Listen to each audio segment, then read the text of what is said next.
Dawn Riley is an absolute legend in the world of sailing.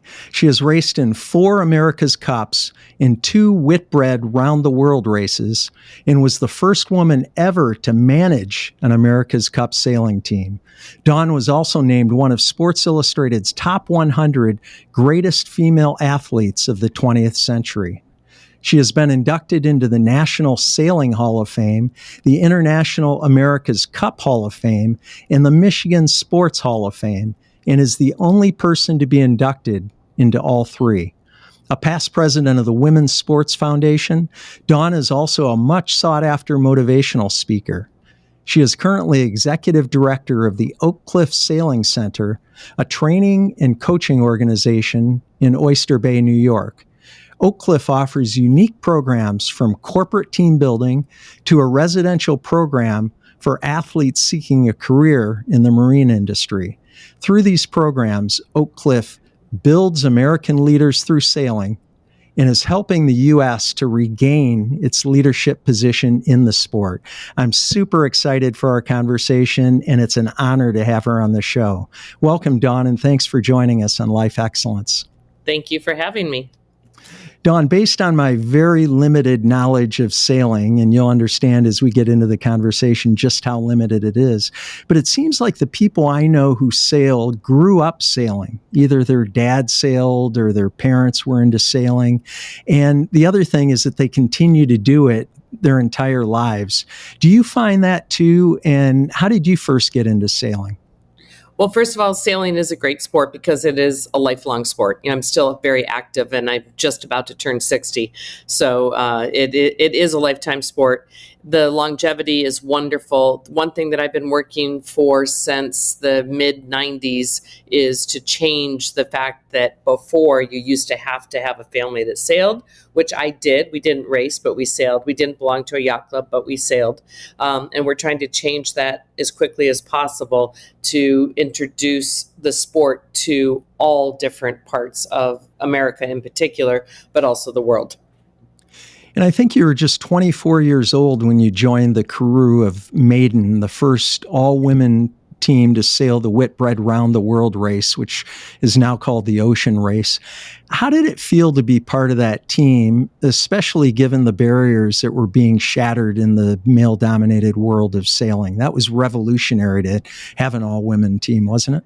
It was, but at the time when you're making history, you're not really aware of it. And we were there to go sailing. We wanted to race around the world, and we weren't invited and welcomed on other boats unless we were the chef. Ironically, I'm a really good cook, but I didn't want to be the chef on a boat with a bunch of guys.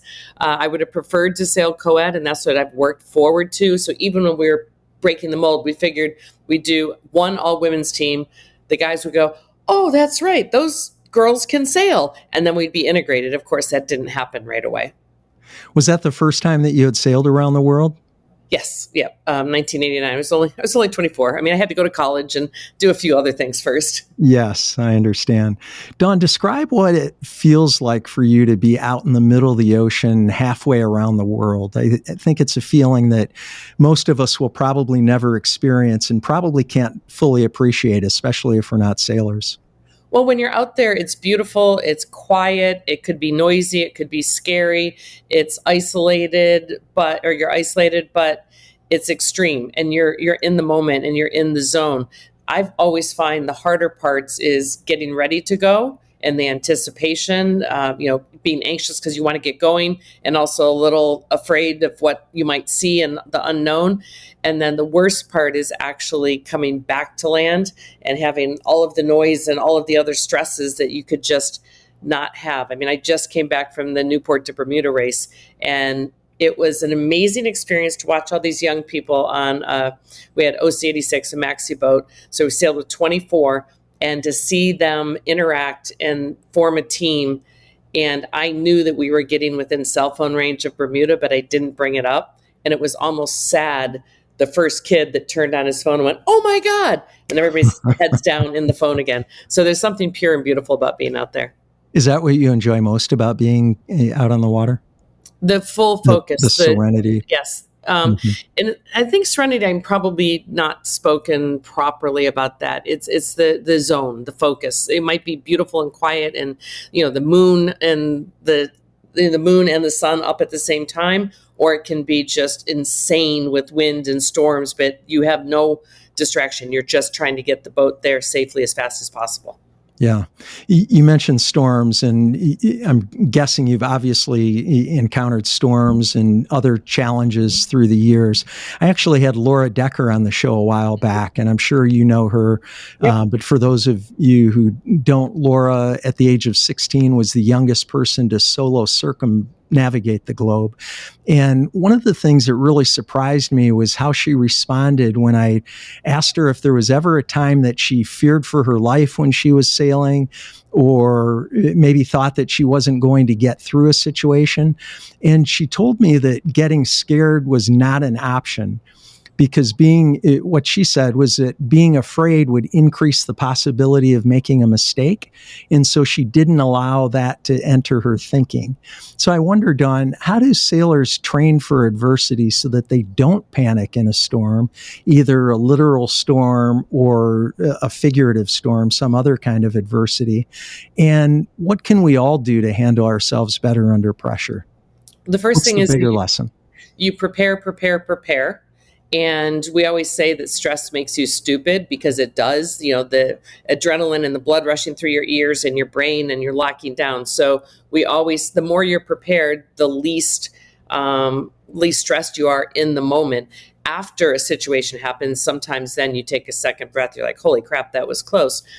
We're probably slightly overly confident in our ability, but you have to be. So you have to think about it all the time. What could happen? What are the loads? What are the limits of the boat? Am I preserving the equipment, or am I going fast? Because the difference, I know Laura, she's great. She was doing it to get around the world. We're always trying to get there as fast as we possibly can. So we're pushing those limits a little bit more, but we take safety very, very seriously. We're always connected to the boat. I say, if you don't need a life jacket if you don't get detached from the boat. So you are safe, you are methodical, you are systematic, you practice, and you think through. If there's never a downtime, if you're sitting on the rail just keeping the weight up and your boat flat, you're looking around to see what could possibly go wrong, and if that goes wrong, you're listening for sounds. You're aware of everything on the boat. And so how can we expand that strategy or apply it outside of sailing? Because and hopefully there are a lot of sailors listening to this show and watching it on YouTube. But for those of us who aren't sailors, I think we all go through storms. We all have adversity in life. And so how can we apply the description of navigating through adversity and sailing to whatever storms come up in our lives? Well, there's a difference between worrying about what might happen and planning for what could happen. So if you're just sitting there circling the drain and knowing that everything's going to be wrong and just letting your blood pressure get up, it's going to do you no good. So in daily life, we have a schedule, we have a list, and our list are goals. We always say that we have very high standards and goals, and if they weren't so high, acknowledging that we're not going to reach all of them because they're goals. If it's not, it's just a to-do list. And that's what's the fun in that. Let's push ourselves, plan for it, move forward. And if you are focused on every single step, you're prepared every bit of the way, and you enjoy and do everything which is within your ability to do as best as you possibly can, then the results, the winning, is almost accidental. It seems easy when it all fits together. Interesting. And that's very well said. Help us to understand and you mentioned, Laura, for example, getting around the world rather than trying to do it quickly. In racing, help us to understand what that's like. So I don't expect you to walk us all the way through a race, but what are some of the dynamics that you're focusing on during a race that help you to finish faster than other teams, for example? Well, the first thing is when I talk about preparation, I do a speech to different groups where it talks about how to prepare for a regatta in the summer. And it's an hour-long speech. And at about minute 49, we actually get to the race area. So it's all about preparation and all the details that you start with. Then once you're in the race, you're looking for the most tiny increments. Because if you are just a tenth of a knot faster than the other boat consistently, you're going to win. And I've won and lost races by inches. So it's a extremely active, slow motion race, and a lot of from somebody from the outside, but on the inside, it's every nuance, every trim, adjustment, angle, body weight, feeling, using all your senses, feeling the wind, smelling what's coming next, whether it's a storm or if you're sailing in Chicago, maybe a little bit of the taxi smoke coming off the shore, and looking at the clouds. So you're using all of your senses when you're in the race. The biggest thing though is that it's full, intense racing. There are no opportunities to kind of just chat about what you did last night at the bar. That's before and after. Oh, interesting. I was going to ask you about that, whether you got any, just even a momentary break, but there are so many things that go into it, I imagine, that you really have to be. To be fair, as you're, on day 32 of sailing the boat from Punta del Este to Australia, and you're starting to get close, your mind does start to wander, and some stories from the past, shoreside escapades do come out. So getting back to Maiden for just a minute, what was the reaction in the sailing community after the success you had at Whitbread? You didn't win the race, but you fared pretty well, and I think won a couple parts of the race. We won both of the hardest legs where people thought that we were going to cry and come home. And so we finished second. But it was the same thing for, when I was 15 and working on boats in Lake St. Clair and the Great Lakes with Maiden, when I was the only female on the team in 1992, with the women's team in the America's Cup in 95. It is a progression where everybody says you can't do it. People that aren't really paying attention are like, have a nice time. But it's your immediate teammates that first understand your skill level and your contribution. Then it's your competitors. And then it becomes the race organizers and the media and everybody else, the public. So when you're on the deck of a boat and you're sailing, with the guys, you're the only women, whatever it is, you're all pulling in the spinnaker. They don't care what your gender is. They just want to make sure the spinnaker comes down. So you mentioned that America's Cup race in 92, and again, another example of breaking barriers. But did you, in the last thing you said, the other folks on the crew didn't care whether you were a man or woman. But beyond that, did you feel like you were starting to gain some respect as a sailor? Or were you still being looked at differently, not necessarily by your crew, but by the sport in general, or people who followed the sport, or the community, or were you starting to make headway? I always, like I said, when I'm out at sea, I'm slightly overly confident. I am always an optimist, I am always so surprised when we don't reach that goal. When we set an impossible goal and we don't quite reach it, I'm like, but why not? So for me, when I was breaking barriers, I was just doing what I wanted to do and sailing with people that I knew. And I was confident. The surprise would be when somebody would call me the C word, or I would get kicked off a boat because they didn't realize that my name was spelled D-A-W-N as opposed to D-O-N. Or when I'd be talking business. Remember, this is before safe sport. This is before sexual harassment really was talked about as a bad thing. It was just part of being one of the boys. I'd be talking to somebody, I thought about a job interview, a boat captain spot, something professional for me. And they say, yeah, let's go talk about it in the hot tub. Now I have the confidence to say, are you freaking kidding me? Get out of my face. Which is what I try to train young people to now. I said the first line of defense is say no. And I'm lucky enough to have the strength physically and the confidence to say, get out. But those are the things that no matter how strong you are and how confident you are, you still kind of go, wow, that was super insulting. Yes. And so you're a trailblazer for women in competitive sailing, certainly, but you've also been an advocate for diversity in sports and also in business. You're a past president of the Women's Sports Foundation, as I mentioned in your intro, and that's an organization founded by Billie Jean King to expand access and opportunities for girls and also for women in sports.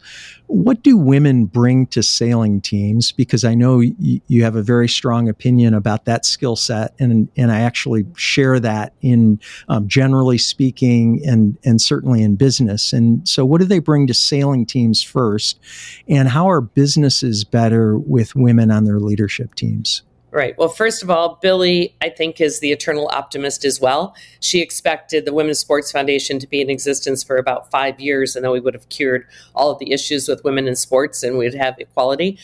So we're still fighting that one. On sailing team diversity and women being the first line of diversity on all male teams, but then you start to get to different backgrounds, different experiences. Just first of all, on the strength side, if you're a female or a male, you're the same size and the same body fat, same weight rather, and the same body fat, you're the same strength. There's no difference. So on a boat, it's good to be light and strong. I am not light. Everybody assumes when they first started encouraging more women to sail, they're like, oh, you 100 pounds? No, I'm 170 pounds, but I'm down to 10% body fat when I'm competing. So I'm the equivalent of a male 70-pound person sailor. So that's one thing. Women, because they've had different experiences, have different ways of looking at problems. If you're going to generalize, a female's better at multitasking and rolling with it, either just because they are or because they've been raised that they have to. Because a male, I'm going to go off track here, a male in a marriage, they get to ask. The woman has to say, oh, really? I accept the proposal. Think back, to when our parents were there and that was the thing. I want to get out of the house, so I have to find a man to get a credit card. So there's been this history that's really slow in moving you out of it. So you have a different way of looking at it. But the bottom line is that in sailing, having a diverse team is better than a single gender and single experience team, because you're only working from a very limited set of information. It's what you've experienced in you growing up in a homogenous situation, and all of a sudden something happens where the wind changes or something strange happens. You need to have that collective, diverse experience base. And it translates straight into the boardroom. And we know statistically that if you have one female on a board, it doesn't make much difference. You have 2 females on a board, it makes some difference. And when you have 3 females on a typical board of 9 to 13, that you end up increasing statistically the profits of those corporations for the same reason, a different background, a different way of thinking of it. And then once you get from 1 where you're seen as the token, 2 where, well, that's just them, 3, you become part of the organization.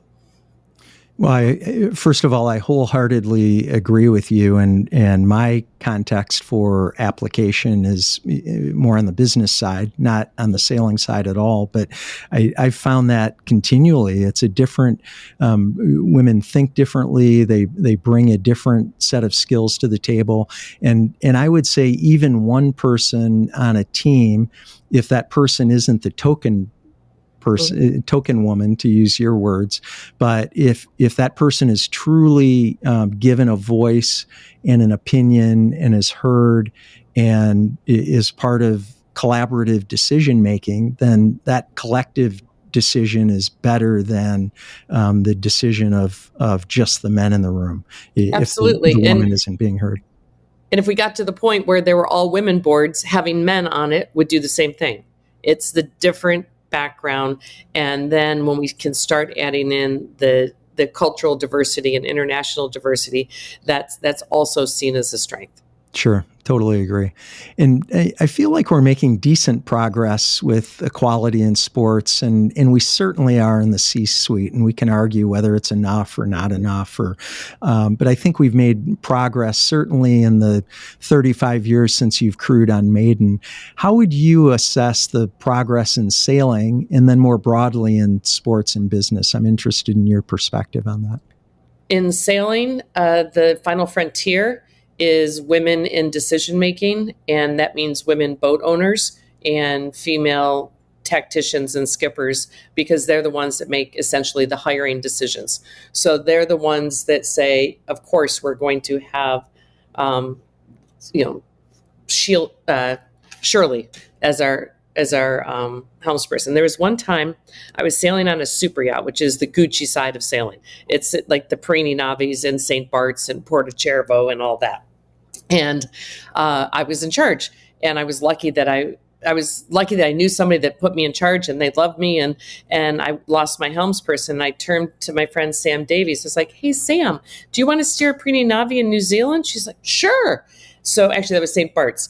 And so then all of a sudden I'm on the boat, and just accidentally I ended up with Sam Davies, the helmsperson. I was the crew boss tactician. Susie Leach was the navigator. We had a woman in the front of the boat, and we had Nikki Suter was the trimmer, and then Sonia was my grinder. Because on those boats, she's the tiniest little thing, but those boats, you have hydraulic winches, and she would listen, and the big guys would just pull shit, and that doesn't work. So we ended up with more women than men on the boat, and it was a great team. We ended up, I think, third, and it was just accidental. So it can go both ways, but we were mixed.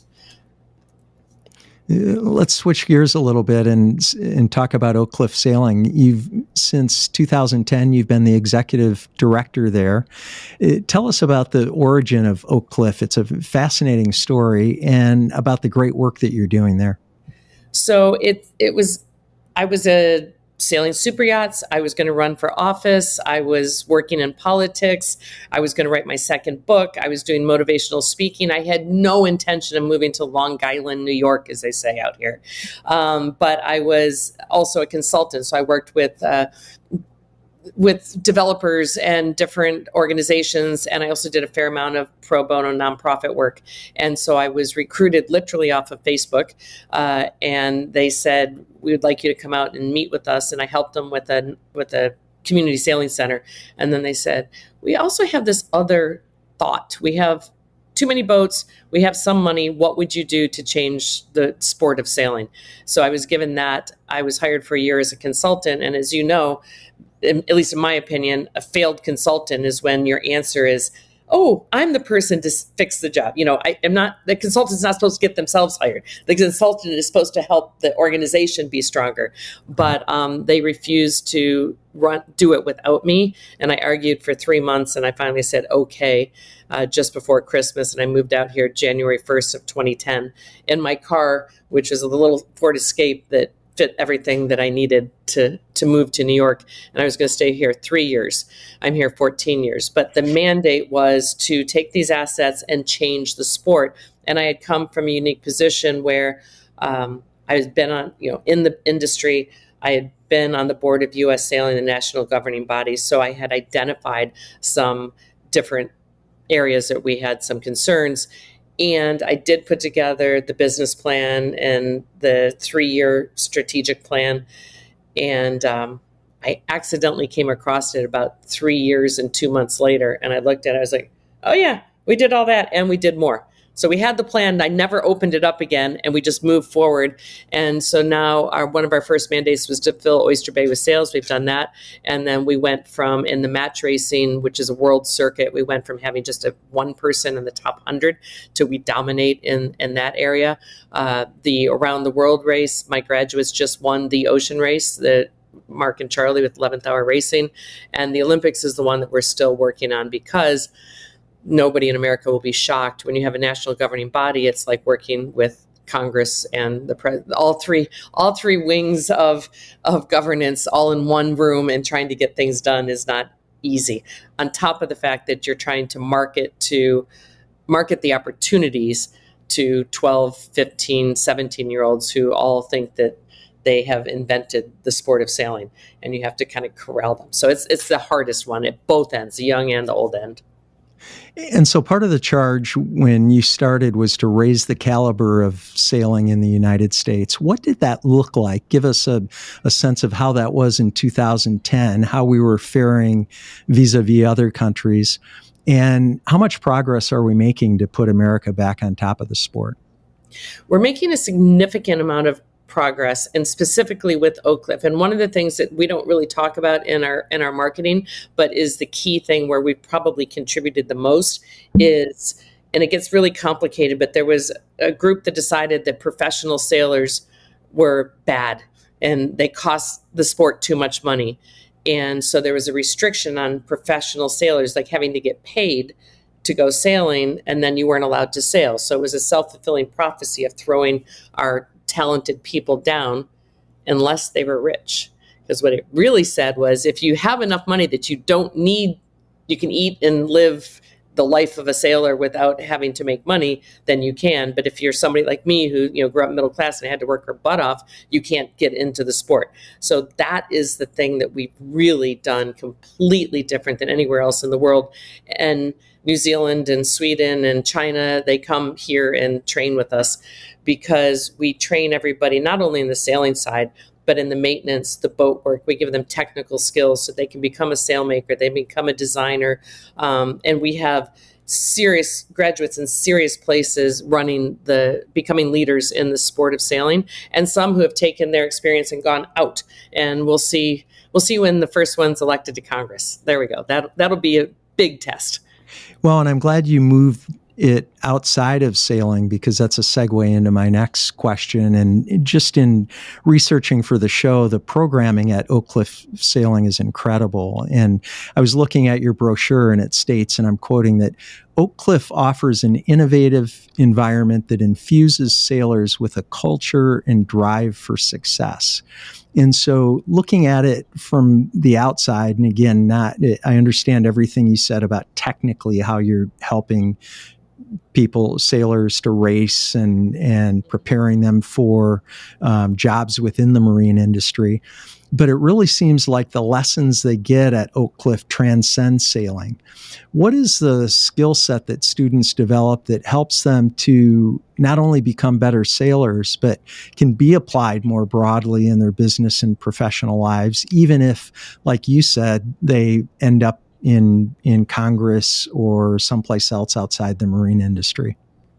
We're pretty strict on it's hard work. It's a privilege to be here. We are a public nonprofit, so we accept donations, and those donations are to be used to every penny as if it was your last penny yourself. So we're very fiscally responsible. We work hard. We talk about ethics and how to do things correctly, what's right, what's not. We still have a lot of fun, and it's lucky that we are in a situation where we can do what we love and go sailing and work and learn. Teamwork is a big part of it. There's nothing you can do literally on a boat by yourself unless you're only on the boat by yourself. And even then, your team on shore is bigger than your team on the water, so it's still a team.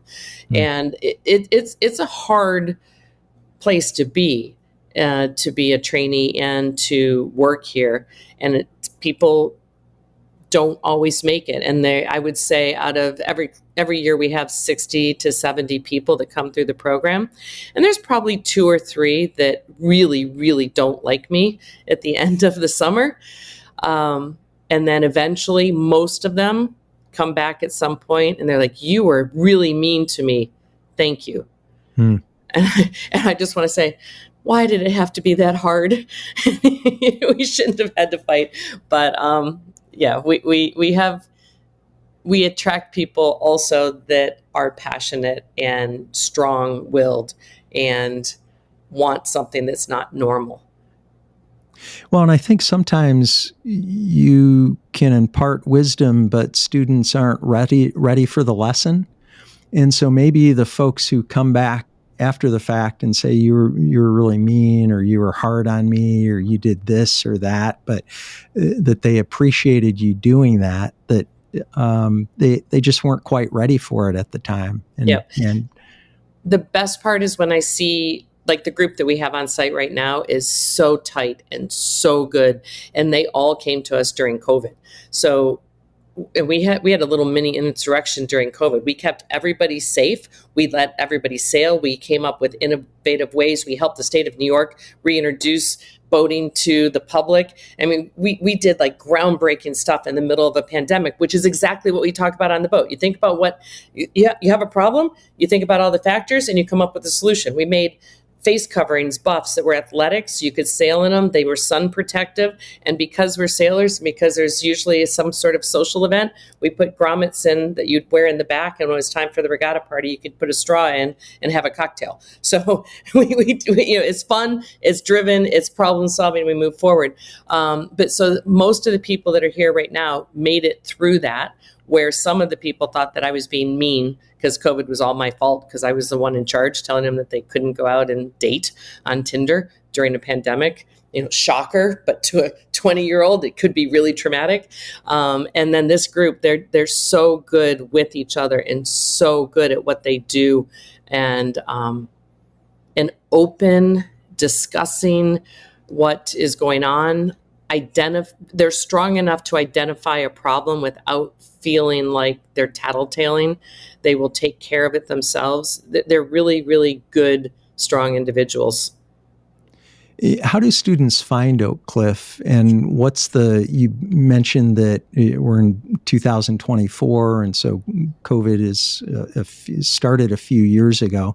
What's the typical duration, if there is, or just a range of how long students stay with you?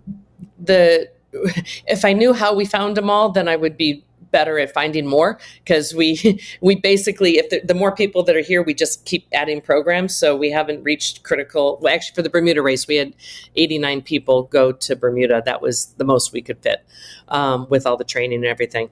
But typically, we start at 15, and it's 15 and above. So we have younger 15-year-olds and then older that are like midlife crises that want to take a 4-week training. And those are the shorter programs we called Acorns. But a typical 15, high schooler will come for one program, which is 2 to 4 weeks in the summer.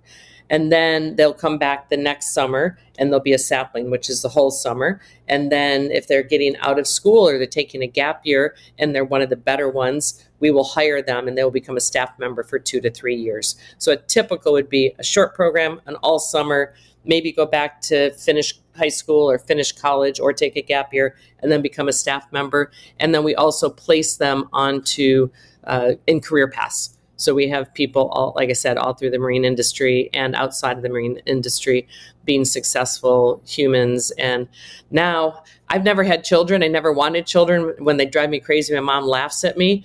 But now all of a sudden we're starting to have babies. Like we have baby acorns, and it's so cool when they post on Facebook, like, we're having a baby acorn, and they'll be at Oakcliff in 2040 or whatever it is. Well, and I'm sure even though you don't have kids of your own, you are doing a fair amount of mothering if you have 15-year-olds and even older kids. Yeah, it's entertaining. The best advice I've ever gotten was, it's a long story, but the 20-year-olds decided that when they were allowed to take the leftovers home, that it included the keg of beer. And then we didn't have any for the adult barbecue that was happening that week. So I lost my mind and I was ready just to throw in the towel. And I called a friend who runs Kings Point, so the U.S. Maritime Academy, and he's German. And he said, this is what you do. You tell them, and he has a German accent, they're assholes. But inside, you must laugh a little bit. And that has gotten me through so many different situations. That's great advice. So you've shared the best advice you've received. What advice do you give to students, to your audiences? I know you do a lot of speaking, to your audiences when speaking, and to others about breaking through barriers to achieve personal and professional success. I always try to listen to the people and try to hear what they're actually asking, first of all. And then when you are transitioning through into a new challenge, it's the same thing. Prepare, make sure that you have a plan, make sure you have an exit plan, and only reveal your cards so far or in advance. But the most important thing, especially for women, is fake it just a little bit. Well, and I think that's good advice for all of us during times when we feel like we're not quite up to par, or we feel maybe I think a lot of people have imposter syndrome, and they feel like they're not really ready for being where they are, or just any of those feelings. That just stepping into it and fake it till you make it, or and there's obviously belief around that. Trying to change that mindset, and if you do feel that way, maybe set that aside, or just push through anyway. And like fear of public speaking, as a speaker, you understand this, and you might have jitters going onto the stage, but about 2 minutes into the talk, the fear subsides, and then you can focus on whatever you're focusing on. And I think that's true in speaking, and in lots of other ways. Absolutely. And you have to go back to the laughing too. So just say that you're focused on something that you absolutely know that you have to have, and it doesn't happen. Like if you're sailing and you capsize, what's the worst thing that happens? You get wet. It's going to be okay. You're going to get up and live another day. It's not the end all be all. It's not life and death. 98% of what we do is not life and death. You might really want it, but you can always dust yourself up and get back and try it again. And that's what sports teach you. That's what competition teaches you. That's what pushing yourself teaches you. You're going to be okay.